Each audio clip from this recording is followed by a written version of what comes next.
ನಮಸ್ಕಾರ ಕರ್ನಾಡು. ನಾನು ಈ ಒಂದು ವಿಡಿಯೋದಲ್ಲಿ ವಾಂಗಿಬಾತ್ನ ಯಾವ ರೀತಿ ಮಾಡೋದು ಅಂತ ಹೇಳ್ಕೊಡ್ತೀನಿ, ಬನ್ನಿ ನೋಡೋಣ.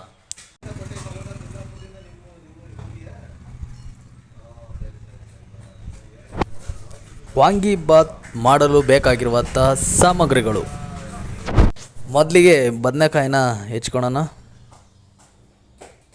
ನಂತರ ಟೊಮೊಟೊ ಈರುಳ್ಳಿನ ಹೆಚ್ಚಿಟ್ಕೊಳ್ಳೋಣ. ಆಮೇಲೆ ಪುದೀನ ಸೊಪ್ಪು, ನಿಂಬೆಹಣ್ಣು, ಮಸಾಲೆ ಪದಾರ್ಥಗಳು, ಕಸ್ತೂರಿ ಮೆಥಿ, ಪಲಾವ್ ಎಲೆ, ಗರಂ ಮಸಾಲ, ಪಲಾವ್ ಮಸಾಲ, ಖಾರದ ಪುಡಿ, ಧನಿಯಾ ಪುಡಿ, ರುಚಿಗೆ ತಕ್ಕಷ್ಟು ಉಪ್ಪು. ಈಗ ಒಗ್ಗರಣೆ ಹಾಕೋಣ. ಪಲಾವ್ ಮಸಾಲೆನೆಲ್ಲ ಹಾಕ್ಕೊಳ್ಳೋಣ. ಮತ್ತು ಪುದೀನ ಸೊಪ್ಪು, ಮೆಣಸಿನ್ಕಾಯಿ ಪೇಸ್ಟು, ಶುಂಠಿ ಬೆಳ್ಳುಳ್ಳಿ ಪೇಸ್ಟು, ಬದನೆಕಾಯಿನ ಹಾಕ್ಕೊಂಡು ನೀಟಾಗಿ ಫ್ರೈ ಮಾಡ್ಕೊಳ್ಳೋಣ.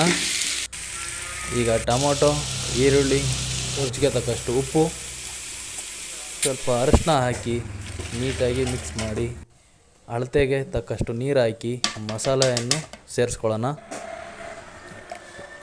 2 ಒಳಕೆ ನಿಂಬೆಹಣ್ಣು ಹಿಂಡ್ಕೊಳ್ಳೋಣ. ಈಗ ನೀರು ಕುದಿ ಬಂದಮೇಲೆ ಅಕ್ಕಿನ ಹಾಕ್ಕೊಂಡು ರುಬ್ಬಿಟ್ಕೊಂಡ್ರಂಥ ಕಾಯಿ ತುರಿನ ಮಿಕ್ಸ್ ಮಾಡೋಣ. ಈಗ ಒಂದು 10 ನಿಮಿಷ ದಮ್ ಹಾಕಿ ಬಿಡೋಣ. ದಮ್ ಹಾಕಿ ಆಯಿತು, ಪಲಾವ್ ರೆಡಿ. ನೋಡಿ ವೀಕ್ಷಕರೇ, ಎಷ್ಟು ಸುಲಭವಾಗಿ ಸರಳವಾಗಿ ನಿಮ್ಮ ಮನೆಯಲ್ಲೂ ಕೂಡ ವಾಂಗಿಬಾತ್ ರೆಸಿಪಿನ ಈ ವಿಧಾನದಲ್ಲಿ ಟ್ರೈ ಮಾಡಿ ಹೇಗಿತ್ತು ಅಂತ ಕಮೆಂಟ್ ಮಾಡಿ ತಿಳಿಸಿ. ಯಾವ ರೀತಿ ಸ್ಪೈಸಿಯಾಗಿ ಸಖತ್ತಾಗಿ ಕಾಣ್ತಿದೆ ನೋಡಿ.